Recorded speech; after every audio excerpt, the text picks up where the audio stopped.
Black Ops 7. Right now, everybody is saying that the next Black Ops 7 is supposed to be the greatest Call of Duty to ever get made. But is that the case though? I mean, is it really that good already? Nobody has played Call of Duty Black Ops 7 yet, and they're already saying, not everybody, I'm just, there are a few folks that have been saying Black Ops 7 is the greatest Call of Duty to ever get made. Now, a few of them did say the same thing for Black Ops 6, and we all know how well that turned out, right? Yeah, it didn't turn out all so good.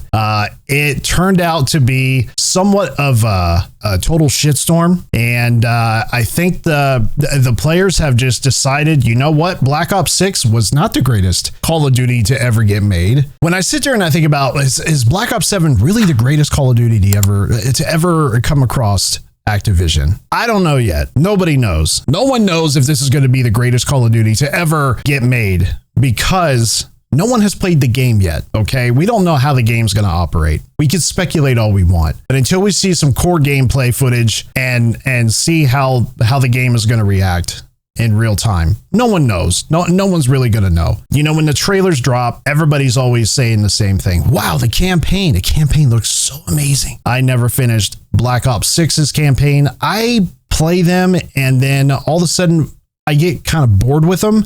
And then I just decide, you know what, the campaign is not for me. And then I stop playing it. Usually because something else drops in the meantime, rank play drops, and I'm just like, oh, rank play's here. I got to go play it. We don't know anything about it. The only thing we know right now is what they have told us, right? There's no wall mechanic movement. There's no wall running, none of that stuff. I think they said they're going to just take Omni movement and capitalize on it. Why Black Ops 7 might actually fall short. Has anybody sat back and actually tried to think to themselves, like, what might be the fall or why the game might actually not be the greatest Call of Duty of all time? So let's kind of talk about that for a second, okay? So let's talk about why it might fall short. So every year, when a new COD title drops, what do you get? You'll get the battle passes, you'll get microtransactions, and you'll also get store bundles, right? That may still dominate post-launch content, which turns off a lot of longtime fans. When you look at the battle passes, the microtransaction, the store bundles, and when it dominates post-launch content, usually what that tends to do is people are just like, it's the same thing every year for the stuff like that, right? Store bundles are store bundles. Microtransactions are always going to be there, right? And the battle pass is always the battle pass. So that's not really something to get too excited for. Also, too, one of the things that you can look at is performance and bug issues. How many Call of Duty titles have dropped and you have seen performance and bug issues day one?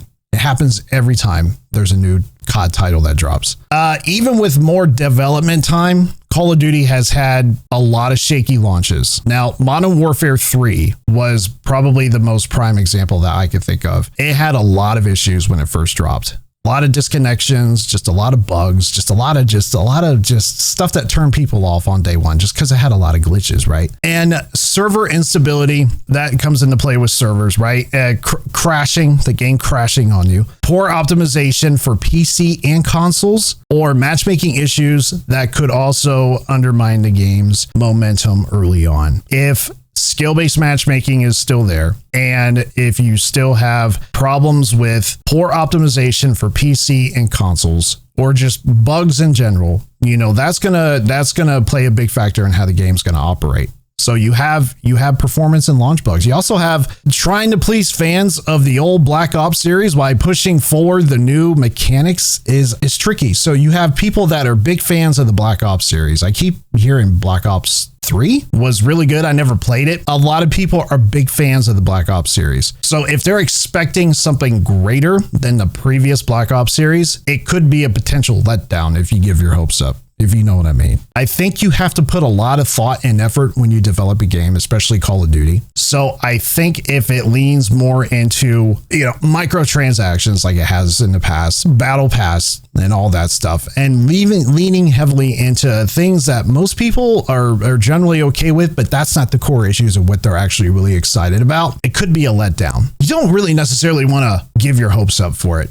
Okay. So my thing is, don't lean heavily on being, this is gonna be badass day one. Have some doubts. Don't set yourself up for a big letdown. When I say a big letdown, I'm talking about like expectations from the audience. What does the audience want? What are you looking for? The quote unquote best COD ever, that hype can be, when you think about it, it's almost like a double-edged sword. If the game is just very good, instead of maybe using the term exceptional, then the player base or the community might feel disappointed in that. So you don't necessarily want to hype the game up so much that everybody is so excited about it and is putting all this time and effort into making sure that they buy the game. They maybe take a full, 2-3 days off of work just to grind the game.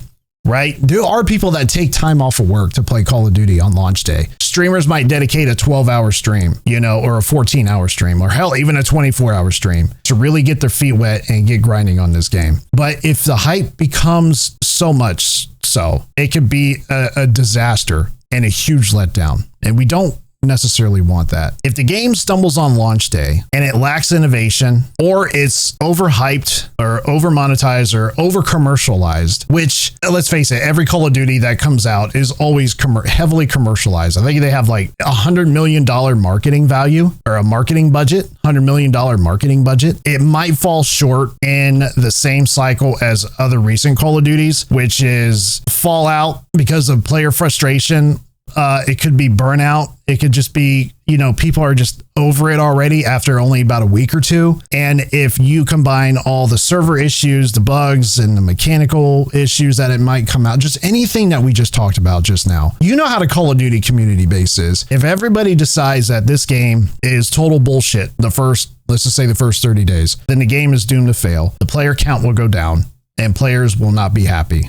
And they'll go and play something else. It happened with this one. I think when this one dropped, November of last year, 2024, when this game dropped, it had all the hype in the world. Come January or February of this year, 2025, the player count just dropped way down. It dropped way down. The numbers were just not there. And that's not what you want. Millions of dollars to develop, to design. So you want this game to succeed. You want it to be good. If I'm the player and I'm ready for Black Ops 7 to drop, I am not going to say that this is going to be the best. I'm not going to sit there and tell you this is going to be the best Call of Duty to ever get made, because at the end of the day, we really don't know, and we won't know until we play the game.